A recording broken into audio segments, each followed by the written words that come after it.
ماشاء اللہ لا حول ولا قوۃ الا باللہ العلی العظیم۔ اعوذ باللہ من الشیطان الرجیم۔ بسم اللہ الرحمن الرحیم۔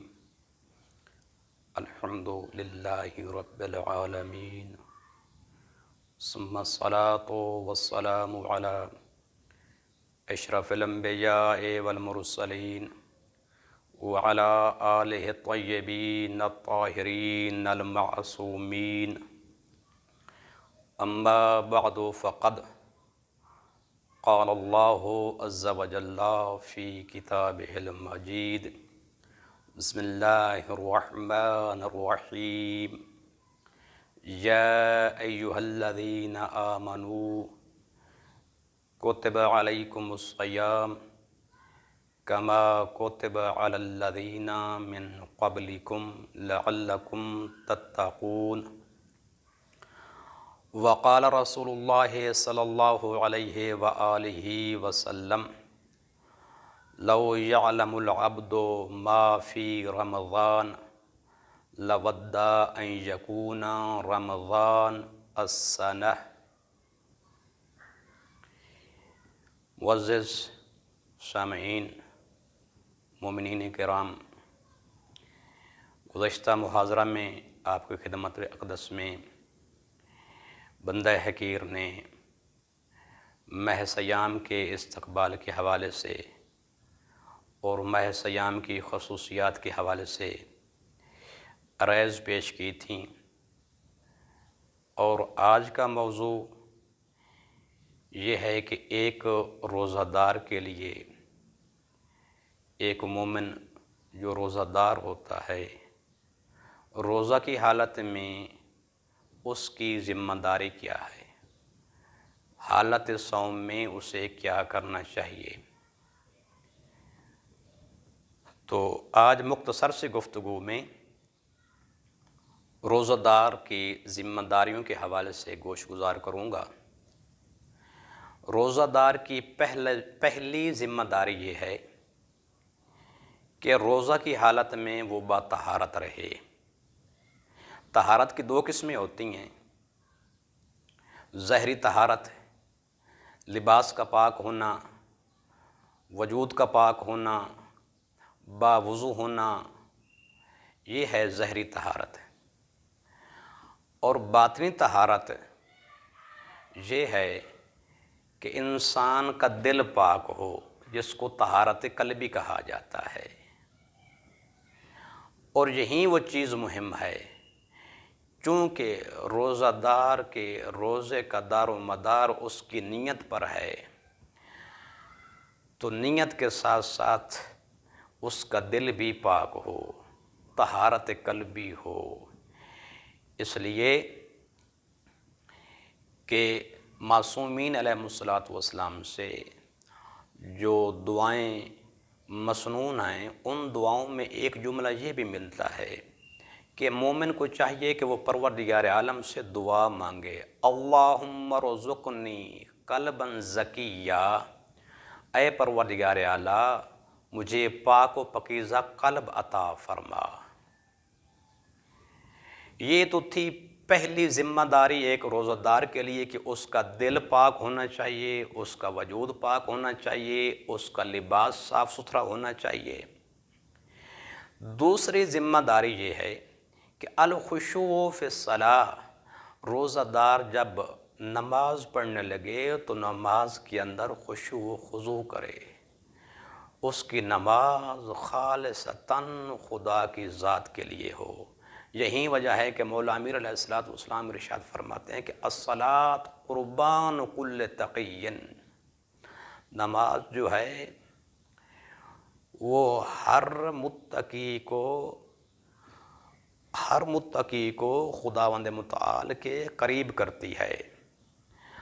اور وہ نماز جو متقی کو اللہ کے قریب کرتی ہے، یہ وہی نماز ہوتی ہے کہ جس کے اندر خشوع و خضوع ہوتا ہے۔ اور سیرت معصومین علیہ السلام میں اگر دیکھا جائے تو معصومین علیہ السلام حالت نماز میں خشوع و خضوع کرتے تھے، حتیٰ کہ نماز سے پہلے جیسے ہی نماز کا وقت ہوتا تھا تو ائمہ معصومین علیہ السلام کے چہرے کا رنگ متغیر ہو جاتا تھا۔ سوال کرنے والے سوال کرتے تھے کہ مولا آپ کے چہرے کا رنگ کیوں متغیر ہو گیا؟ تو ارشاد فرماتے تھے کیا آپ کو پتہ نہیں ہے کہ کس ہستی کی بارگاہ میں حاضر ہونے جا رہے ہیں؟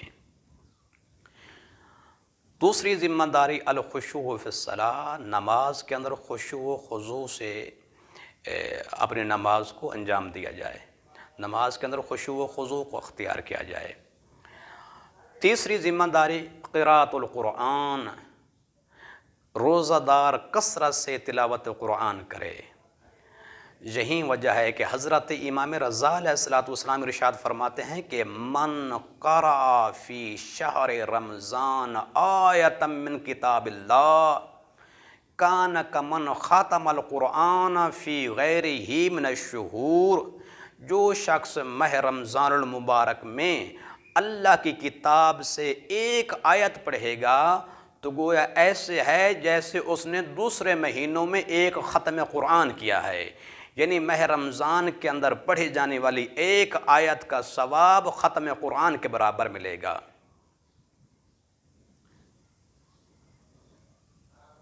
اور چوتھی چیز جو ایک روزہ دار کے لیے ضروری ہے وہ ہے قراءۃ و سماعۃ المحاضرات، محاضرات کو سنو، علماء کی مجالس کو سنیں، وہ مجالس جس میں توحید بیان کی جا رہی ہو،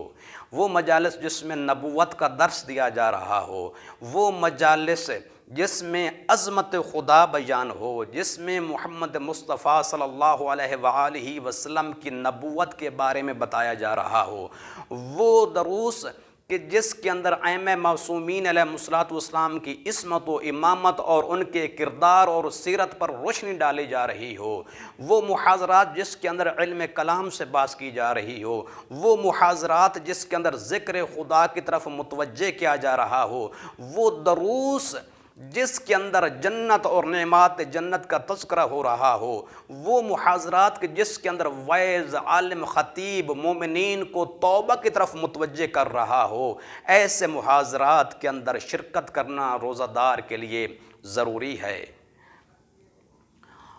اور پانچویں چیز محاسبۃ النفس علی العام الماضی،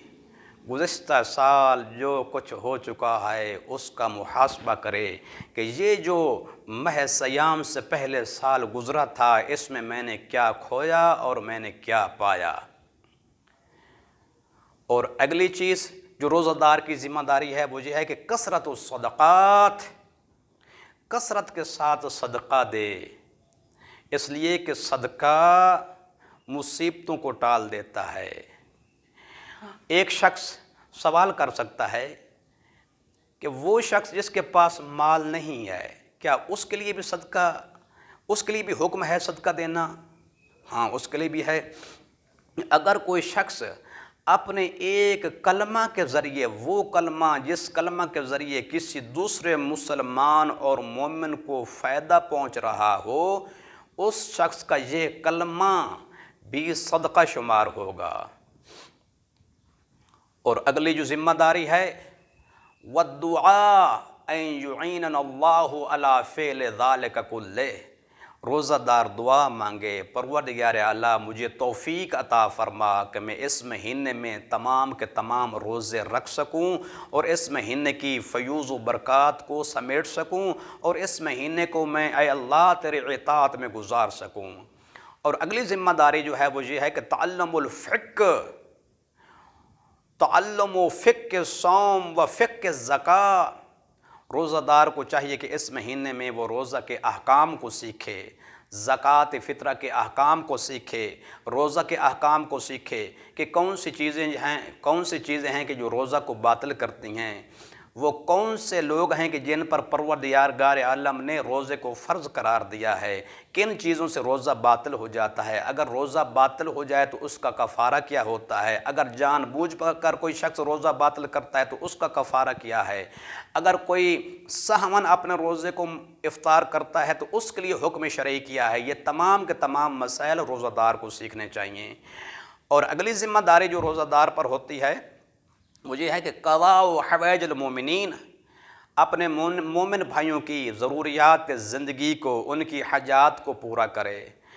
اگلی ذمہ داری جو ہو روزہ دار پر ہے وہ یہ ہے کہ جب روزہ دار نماز فریضہ کا اہتمام کرتا ہے تو اس روزہ دار کو چاہیے کہ نماز فریضہ کے اہتمام کے ساتھ ساتھ ان نوافل کا بھی اہتمام کرے کہ جو ماہ سیام میں جن نوافل کا ادا کرنا مستحب قرار دیا گیا ہے، اور اس طرح نماز پنجگانہ کے جو نوافل ہیں ان نوافل کو ادا کرنے کی جو ہے وہ کوشش کرے۔ اور میں نے آپ کے سامنے رسول خدا صلی اللہ علیہ وآلہ وسلم کی حدیث مبارک تلاوت کی تھی، جس میں رسول خدا صلی اللہ علیہ وآلہ وسلم نے ارشاد فرمایا کہ لو یعلم العبد ما فی رمضان لود ان یکون رمضان السنہ، اگر کوئی بندہ خدا یہ جان لے کہ پروردگار عالم نے ماہ رمضان کے اندر کس قدر فضیلت رکھی ہے، کس قدر ماہ سیام کی عظمت ہے، تو وہ شخص یہ خواہش کرے گا کہ کاش سارا سال ہی رمضان کا سال ہوتا اور میں روزے رکھتا اور کثرت کے ساتھ عبادت خدا انجام دیتا اور کثرت کے ساتھ میں ان لمحات سے مستفید ہوتا۔ اور انشاءاللہ ہم سب پروردگار عالم سے توفیقات کی دعا مانگتے ہیں کہ پروردگار عالم ہم سب کی توفیقات خیر میں اضافہ فرمائے اور ہم سب کو ان ذمہ داریوں پر عمل کرنے کی توفیق عطا فرمائے۔ والسلام علیکم ورحمۃ اللہ وبرکاتہ۔